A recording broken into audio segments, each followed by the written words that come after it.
आज मैं आपको गौतम की एक ऐसी सच्ची घटना सुनाने जा रहा हूँ जो आपके दिल को छू जाएगी। अगर आप ऐसी कहानियाँ और भी देखना चाहते हैं तो चैनल को सब्सक्राइब ज़रूर करें ताकि हम साथ मिलकर सत्य और प्रेरणा की राह पर चल सकें। अब आइए शुरू करते हैं ये भावनाओं से भरी यात्रा। बहुत समय पहले की बात है, जब भगवान बुद्ध ज्ञान प्राप्त कर चुके और जगह जगह घूमकर लोगों को दुखों से मुक्ति का रास्ता दिखा रहे थे। एक दिन बुद्ध कोसला राज्य के एक गांव में गए। वहां एक औरत बिलखती हुई उनके पास आई। उसके आंसू रुक नहीं रहे थे। उसने बुद्ध के चरणों में गिरकर कहा, भगवान, मेरा इकलौता बेटा मर गया है। मेरा सहारा, मेरा संसार, सब कुछ चला गया। वो स्त्री थी किसा गौतमी। उसका बेटा सांप के काटने से मर गया था। वो इस बात को स्वीकार नहीं कर पा रही थी। वो हर वैद्य, हर साधु, हर तांत्रिक के पास गई, लेकिन कोई उसके बेटे को वापस नहीं ला सका। आखिर में किसी ने उसे बताया, अगर कोई उसे वापस ला सकता है तो वो है गौतम बुद्ध। किसा गौतमी ने बुद्ध से प्रार्थना की, भगवान, आप कोई चमत्कार कीजिए, मेरे बेटे को फिर से जीवित कर दीजिए। बुद्ध थोड़ी देर शांत रहे, फिर बोले, मैं तुम्हारे बेटे को जीवित कर सकता हूँ, लेकिन एक शर्त है। जाओ, इस गांव में जाओ और किसी ऐसे घर से सरसों के कुछ दाने लेकर आओ जहां कभी कोई मरा न हो। किसा गौतमी के चेहरे पर आशा की एक चमक आ गई और वो गांव गांव घूमने लगी। पहले घर गई, वहां किसी की मां मर चुकी थी। दूसरे घर गई, वहां भाई की मृत्यु हो चुकी थी। तीसरे घर गई, पिता, दादी, बच्चे, हर घर में कोई ना कोई मर चुका था। वो दिन भर घूमती रही, रात हो गई, लेकिन एक भी ऐसा घर नहीं मिला जहां कोई मरा न हो। आखिरकार रात के अंधेरे में, चांद की रोशनी में, वो शांत होकर एक पेड़ के नीचे बैठ गई। उसकी आंखों से आंसू निकलते रहे, लेकिन इस बार ये आंसू अपने दुख के लिए नहीं थे, बल्कि इस सच्चाई को समझने के लिए थे कि मृत्यु एक शाश्वत सत्य है। सुबह हुई और वह फिर बुद्ध के पास आई। वो बोली, भगवान, अब मैं समझ चुकी हूँ, मेरा दुख अकेला नहीं है, ये संसार ही दुखों से भरा है। बुद्ध मुस्कुराए और बोले, अब तुम सत्य को जान चुकी हो, अब तुम मुक्त हो सकती हो। किसा गौतमी ने उसी दिन गृह त्याग कर बुद्ध की अनुयायी बन गई। मन में जब दुख आए तो समझिए आप अकेले नहीं हैं। बुद्ध कहते हैं, सब कुछ नश्वर है, लेकिन जागरूकता ही शांति देती है। रात गहरी हो चुकी थी, लेकिन उस रात किसा गौतमी के जीवन में एक प्रकाश का दीपक जल चुका था। वो समझ चुकी थी कि मृत्यु अकेले उसी के जीवन में नहीं आई, ये जीवन का एक अटल सत्य है। अगली सुबह जब सूरज की किरणें धरती पर पड़ी, किसा गौतमी बुद्ध के पास पहुंची। उसकी आंखों में अब क्रोध, शोक या शिकायत नहीं थी, वहां थी शांति। उसने बुद्ध से कहा, भगवान, अब मैं जान चुकी हूं कि यह संसार क्षणिक है। मेरा पुत्र भी उसी सत्य का हिस्सा था।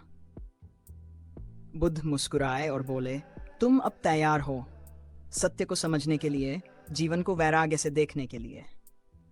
वीडियो सीन, बुद्ध किसा गौतमी को दीक्षा देते हैं, वह सिर मुंडवाकर भिक्षुनी बनती हैं। नरेशन, किसा गौतमी ने संसार का त्याग किया। अब वह एक भिक्षुनी थी, एक साधिका जो अब अपने दुखों को नहीं बल्कि आत्मा के शुद्धिकरण को जानना चाहती थी।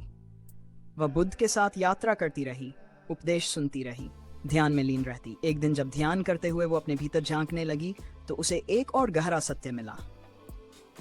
दुख का कारण मोह है और मोह का अंत ही मोक्ष है। वीडियो में ध्यान मुद्रा, आकाश की ओर देखने का सीन। तुम्हारा पुत्र तुम्हारा शरीर से जुड़ा था, आत्मा से नहीं।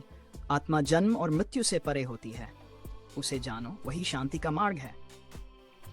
किसा गौतमी अब वो नहीं रही जो पहले थी। अब वो बन चुकी थी एक जागृत आत्मा, जो दुखों में डूबकर भी सत्य की तलाश करता है, वही मोक्ष की राह पर पहला कदम रखता है। गौतम बुद्ध ने हमें यही सिखाया, जीवन दुखमय है, लेकिन उसे समझना ही मुक्त होना है। साल बीतते गए, किसा गौतमी अब साधारण स्त्री नहीं रही। वो अब एक जानी भिक्षुनी बन चुकी थी, जिसने संसार के दुखों को समझा और उनसे ऊपर उठकर धम्म को अपनाया। वीडियो में वो लोगों को सिखा रही हैं, छोटी बच्चियों को स्नेहपूर्वक उपदेश दे रही हैं। गौतम बुद्ध के सानिध्य में रहकर उन्होंने जाना कि न हम शरीर हैं, न संबंध, हम केवल चेतना है। अब किसा गौतमी जहां भी जाती लोग उन्हें सुनते, क्योंकि वो केवल शब्द नहीं बोलती थी, अपना अनुभव बांटती थी। एक दिन किसी ने उनसे पूछा, माताजी, क्या आप अपने बेटे को अब भी याद करती हैं? किसा गौतमी मुस्कुराई और बोली, हाँ, अब भी, लेकिन वो याद अब दुख नहीं देती। वो अब मुझे सत्य की याद दिलाती है कि जीवन अनित्य है पर आत्मा शाश्वत। वीडियो में बुद्ध और किसा गौतमी साथ चल रहे हैं, पीछे भक्तगण। बुद्ध ने एक दिन अपने शिष्यों से कहा, जो मृत्यु के द्वार से लौटकर सत्य को जान गया वह सच्चा ज्ञानी है। किसा गौतमी उस सत्य का उदाहरण है। वीडियो क्लाइमैक्स, किसा गौतमी ध्यान में बैठी, एक प्रकाश उनके चारों ओर फैलता है। उस दिन ध्यान में लीन होकर किसा गौतमी ने निर्वाण की ओर कदम रखा। उसने मोक्ष पाया और बुद्ध के महान शिष्यों में उनका नाम सदा के लिए अंकित हो गया। जो सत्य को जानकर दुख से ऊपर उठता है वही बोधिसत्व है। नरेशन का अंतिम वाक्य, किसा गौतमी की तरह अगर हम भी अपने जीवन के दुखों जान बदल सके तो वही असली मुक्ति है। किसा गौतमी अब शरीर से इस संसार में नहीं थी, लेकिन उनके अनुभव, उनकी शिक्षाएं, उनका त्याग सदियों तक अमर हो गया। बुद्ध शिष्यों को उनके बारे में बता रहे हैं। एक दिन आनंद ने बुद्ध से पूछा, भगवान, किसा गौतमी जैसी महान आत्मा क्या पुनः जन्म लेगी? बुद्ध शांत हुए और बोले, वो जिसने मोह और मृत्यु को जीत लिया वो अब संसार की चक्रव्यूह में नहीं लौटती, वो अब निर्वाण को प्राप्त हो चुकी है। किसा गौतमी की याद में मंदिर बनता है, भिक्षुनियां प्रार्थना करती हैं। किसा गौतमी की जीवन यात्रा एक बात सिखाती है, दुख से भागो मत, से समझो। सत्य को जानो और उसी में अपनी मुक्ति ढूंढो। एक माँ थी, फिर एक शोकाकुल स्त्री बनी, फिर एक जिज्ञासु साधिका और अंत में एक छान की देवी बन गई। वीडियो में आज के समय में कोई और स्त्री बुद्ध के ग्रंथ पढ़ रही है।